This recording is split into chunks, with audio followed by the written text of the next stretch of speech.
Well, thanks for coming, first of all.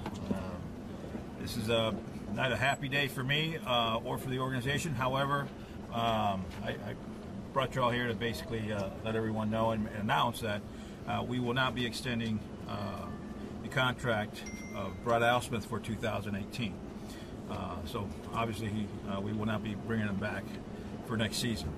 I've talked to Brad, I've talked to the staff, I just talked to the players and informed them. Brad will stay on for the remainder of the season, which is to October 1st, obviously, along with the staff, and work throughout the end of the season.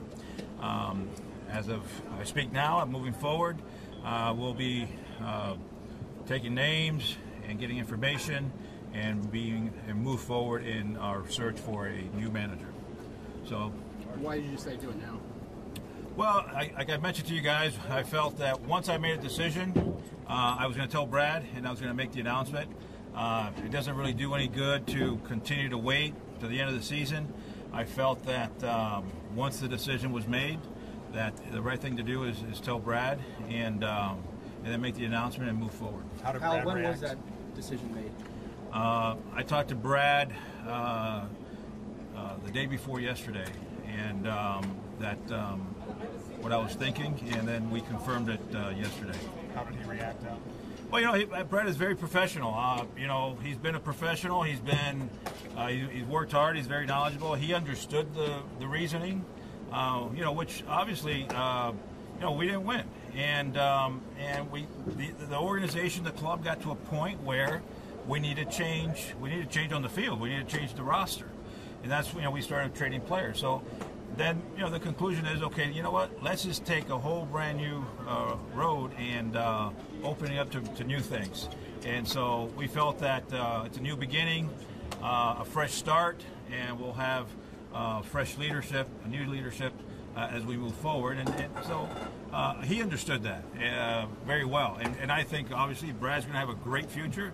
Most managers when they start, they're going to move on to other clubs, and I think Brad will probably manage somewhere else and be very successful. So it's not so much anything on Brad as more of the situation. And as we move forward, I felt it was just best to go ahead with a brand new leadership. Al, to be clear, are you speaking about the lack of success when all the veterans were here, or after the sell-off? Well, you can't go on now. I mean, for crying out loud, this is a whole different ball club here. You have our starting rotation, was supposed to be Michael Fulmer, who just had surgery, Justin Verlander, who got traded, obviously Anibal Sanchez, who spent most of part-time in the minor leagues and just now is coming back, pitching well.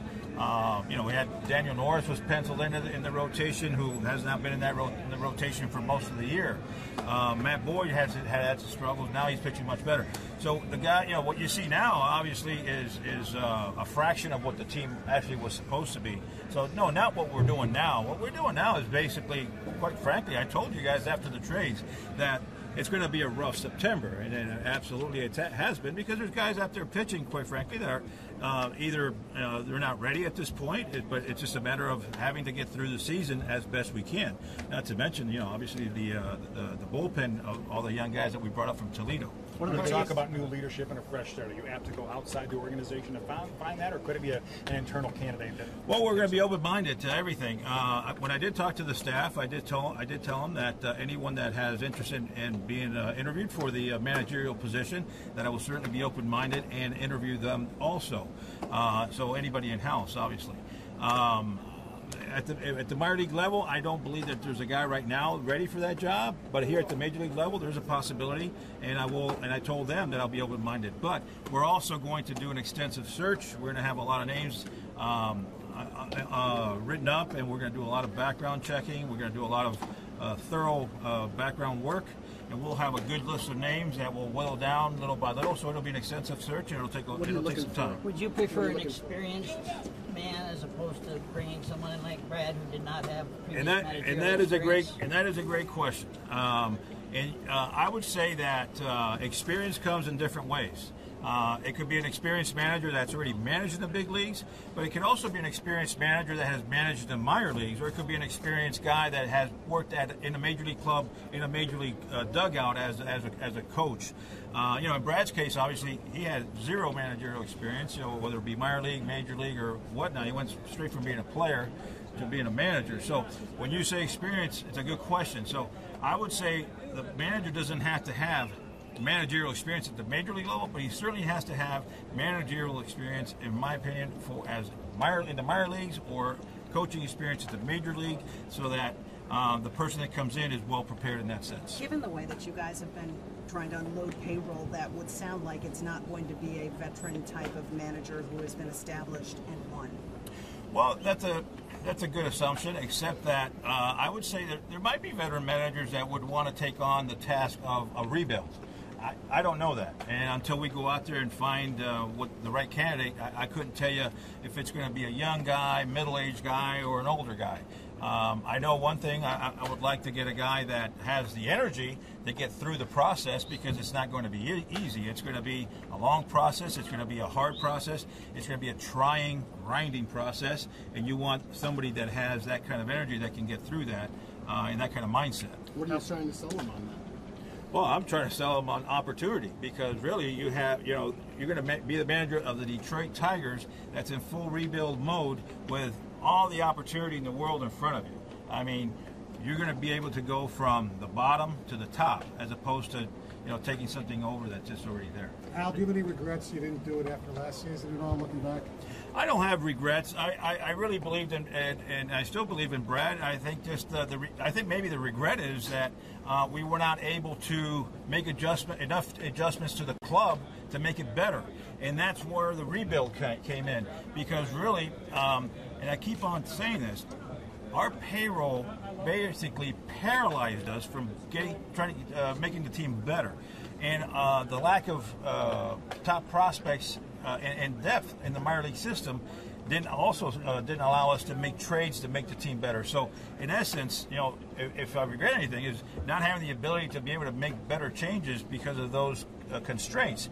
That's why we have to go into full rebuild mode, in that where we're reducing payroll, getting younger, and it's a really, really difficult and trying process. Nobody likes to go through these losing streaks, but at the end of the day, the transition is necessary in order to get better in the future. How quickly do you hope to start interviewing people, and is there an advantage to getting out in front of other teams that might also make Well, right now I say we have a little bit of an advantage, because we have a whole week before the season starts, so we will start the process immediately and compiling names. I don't have a timeline as far as when it's all going to be said and done, because we want to be thorough, and we want to make sure that we get the person that we really want. Take two more for Al. Given that this is something you said that went on while the veterans were here and he didn't achieve winning with the original group, was there a turning point at some point, or it sounds almost like the handwriting's been on the wall for a little while with this for you, Al? You mean with the rebuild of the team, or with Brad? Not extending Brad. Okay, well, no, the thing is, the decision to not bring back Brad, Brad back, say that 10 times in a row, was basically the thought process and the desire to start with a fresh new start, a fresh face, a fresh voice, and a new beginning with a new leader. And that's what my thought process was. As far as when we decided to let's go into a rebuild and start trading the players and going through that process, then and that took us all the way to the end of August, and here in September, that's what we do in September after all this is done. If you're headed to the playoffs, you sit back, your roster's set, and all you can do is watch your team play and hope they win to get into the playoffs. The teams like ours that are rebuilding, then what we do is then we reassess the entire organization. Right now, as we speak, Dave Littlefield is making changes and doing additions and bringing back certain personnel for the minor leagues. We're adding and we're working on our major league staff, our amateur staff.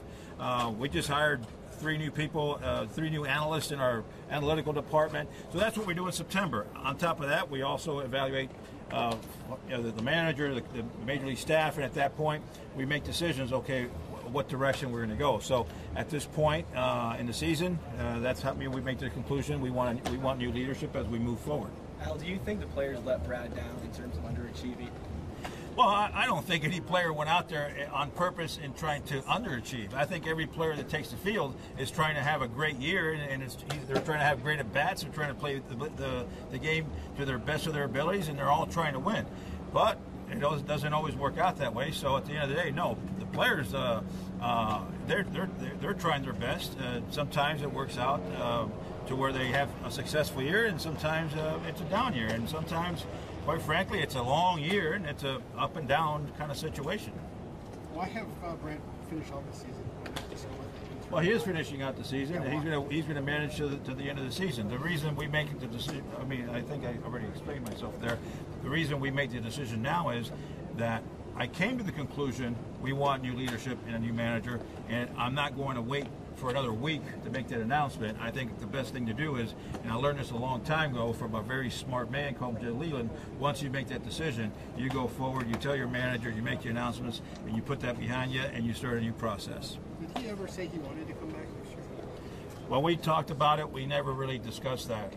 Basically, I just told him that we're going to go in a new direction, and he never came back to say, oh, I want to come back, or I don't want to come back. So that process, that conversation never took place. Alrighty, thank you very much.